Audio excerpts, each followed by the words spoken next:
बिस्मिल्लाहिर्रहमानिर्रहीम। अस्सलाम वालेकुम दोस्तों, उम्मीद करता हूँ आप सब लोग खैरियत से होंगे। कल मेडिसिन वार्ड में ड्यूटी थी। एक मरीज़ा थी, उसका जिगर बिल्कुल काम करना छोड़ चुका था।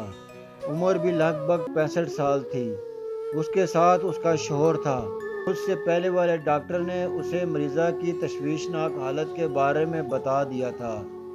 मैं राउंड पर गया, उसका ब्लड प्रेशर नहायत कम था। ऑक्सीजन लगने के बाद उसे सांस लेने में दुश्वारी थी। उसका शौहर दमसादे मेरे सवालों का जवाब दे रहा था। उसकी आवाज़ में बला की मजबूरी और कपकपाहट थी।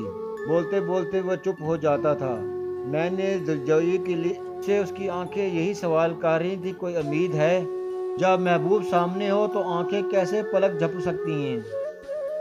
मैंने जब कहा कि बस अल्लाह की रज़ा, उसने अपनी बीवी के हाथ चूम कर आंखों को लगाए, माथे पर हाथ फेरा। क्या इससे बढ़कर कोई दर्दनाक मंजर हो सकता था? दूर किसी मस्जिद से तहज्जुद की अजान की आवाज़ आ रही थी। क्या विसाल यार के लिए इससे बेहतर कोई वक्त हो सकता था? मैं बोझल कदमों के साथ अपने रूम में वापस आ गया। क्या अब्दुल लतीफ़ भटाई ने कहा था कि औरत इश्क की उस्ताद है?